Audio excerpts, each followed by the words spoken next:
So my great-great-grandmother Joanne died, and her funeral just so happened to fall on St. Patrick's Day. I wore a bright green suit. I looked like a leprechaun. But guess what color everyone else was wearing? Black. Not a single piece of green clothing was at that funeral except for me. I said, all you guys are fucked. And I went around pinching everybody. I pinched my uncles, my aunts, my cousins, my nephews. Everyone was crying. But I couldn't tell if it was because they were sad about Joanne dying or if they were ashamed they forgot to wear green and got pinched. And guess what? It was an open casket. So my great-grandmother Joanne's dead ass got pinched too. I pinched her so hard the embalming fluid squirted out. The whole funeral home was mortified.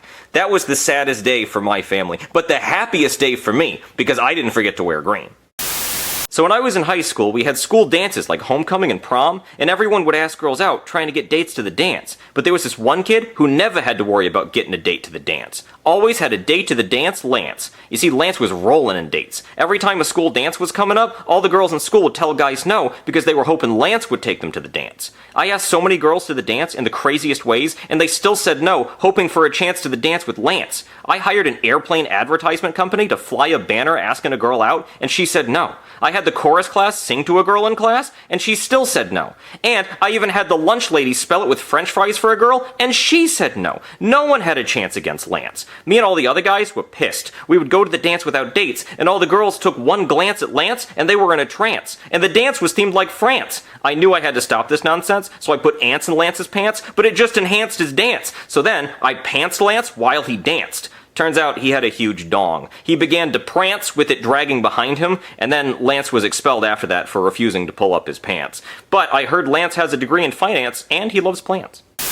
So I run back to my house with all the phones I stole from the people at the park, right? And I throw them down on the counter and I'm like, honey, sell these phones on eBay because we're going to need the money for all the lawsuits we're about to get. So she asked me where the phones came from and I said I confiscated them from some criminals. She goes, okay, well I made you some pizza rolls for dinner. So I start jumping up and down because I love me some pizza rolls. So I grab a handful of them and she's like, careful honey, those are hot. And I'm like, shut up bitch. So I start shoving those pizza rolls in my mouth, right? And then my mouth is on fire. Those pizza rolls are boiling hot. They're burning the crap out of my mouth. I mean, they burn the roof of my mouth so bad, I got a little piece of skin that's hanging down and I keep playing with it with my tongue. It sucks. And then my wife has the audacity to say, I told you they were hot. So I throw the plate at her. I'm like, I know what I did wrong. You don't have to tell me. I should have listened. I know, shut up. So then I'm in a bad mood, right? And then I hear the doorbell ring and I'm like, uh-oh, this must be the angry mob from the park. They want their phones back. But it's not. It's just some Girl Scouts selling Girl Scout cookies. So then I open the door and they say, do you want some Girl Scout cookies? And I'm like, hell yeah, I want some Girl Scout cookies. Shut up. Why am I even here? Take my money. So I give them a 20, right? And then, you're not going to believe this. The Girl Scout says, okay, your cookies are going to be here in 2 to 3 weeks. I'm like, what the hell? What kind of Ponzi scheme is this? Are you even really a Girl Scout? So I punch her in the face and I take my money back. 2 to 3 weeks for cookies? What is this, the new iPhone of Girl Scout cookies? I'm not going to pre-order cookies. That's ridiculous. I could order cookies on Amazon Prime and get them faster. So I go to the store and I buy myself some Chips Ahoy and I'm happy. So I sit down on the couch and I'm like, 2 to 3 weeks for cookies, my ass, I say as I shove a cookie into my mouth in anger. And then I hurt myself because I remember I already burned my mouth on the pizza rolls.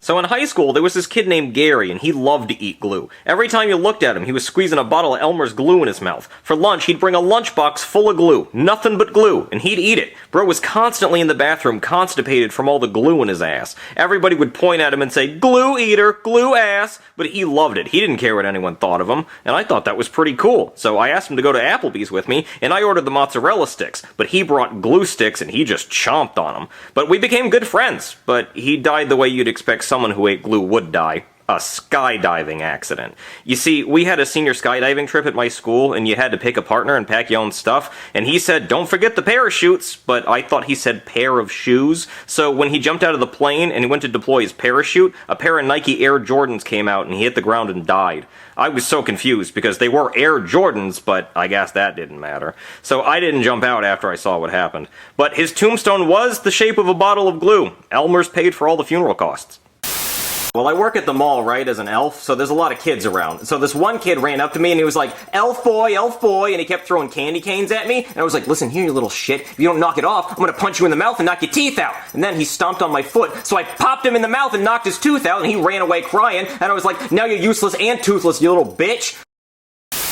So when I was a kid, I was the hide-and-seek champion. All my friends would come over and we'd play hide-and-seek and no one could ever find me. They'd always yell, "We give up," and I'd pop out of my hiding spot, the champion. But then, this one kid showed up, his name was Hide-and-Seek Zeke. See, Zeke, he could hide in places no other human being could possibly fit in. It's like he had no bones, he could just slither into hiding spots like a snake. There was this one time, I was looking for Zeke for an entire 24 hours and I finally gave up. And Zeke jumped out of a fucking toaster. I know that sounds physically impossible, but it's true. I don't know how the he did it. And when it was Zeke's turn to seek, he would find everyone in seconds. Just gotcha, gotcha, gotcha. Zeke was the new hide-and-seek champion. So this one time, Zeke was seeking, and I ran out of my house, hopped on a train to Boston, stowed away on a steamboat to London, changed my name to London Guy, got plastic surgery to change my entire face, and still, Zeke found me. I was so pissed. So I decided to hide cameras in my house, and we played hide-and-seek again, and I saw Zeke hiding a box of Fruit Loops. So I lit my house on fire, and I ran out.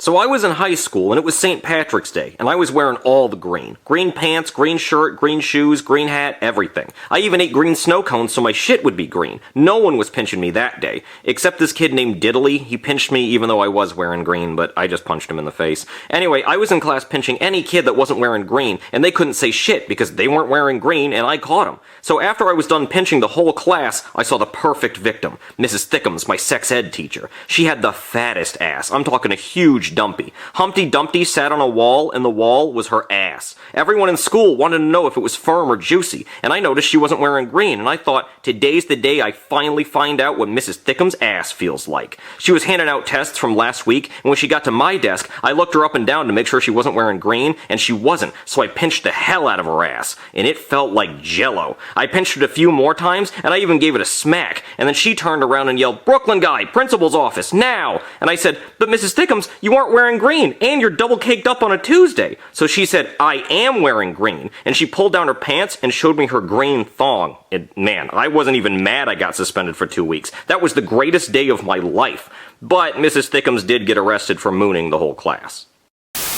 So earlier today I was patrolling in the park, right, and it was a beautiful day. So I was just walking around, minding my own business, and then, all of a sudden, out of nowhere, this kid runs up and he shoves me, and he yells, "Tag, you're it!" And I'm like, what the hell, what is this, some kind of game? So I start chasing him around, and I'm putting on the burners, right, because this kid is fast. And he's running around, he's giggling, he yells, "You're never gonna catch me!" And I'm like, oh, when I catch you, I'm gonna beat your ass. So then, we're running around all over the park, and then he trips and he falls in a sandbox. And I'm like, oh, I got you now, you little bastard. And then, he kicks sand in my face. And I'm like, oh, you're not gonna kick sand at me. So I punch him in the face, and I'm like, "Tag, you're it!" And then he starts crying, and then his mom runs over, and she's like, "You just punched my son in the face." And I'm like, "Yeah, I did. What are you gonna do about it?" So I throw her on the ground, and I start arresting her, and then all these people run up with their phones out, and they start taking videos of me, and I'm like, that's not good. So I start throwing haymakers. I start punching everybody there who has a phone, and then I take all their phones so there's no evidence of what I did, and I run away.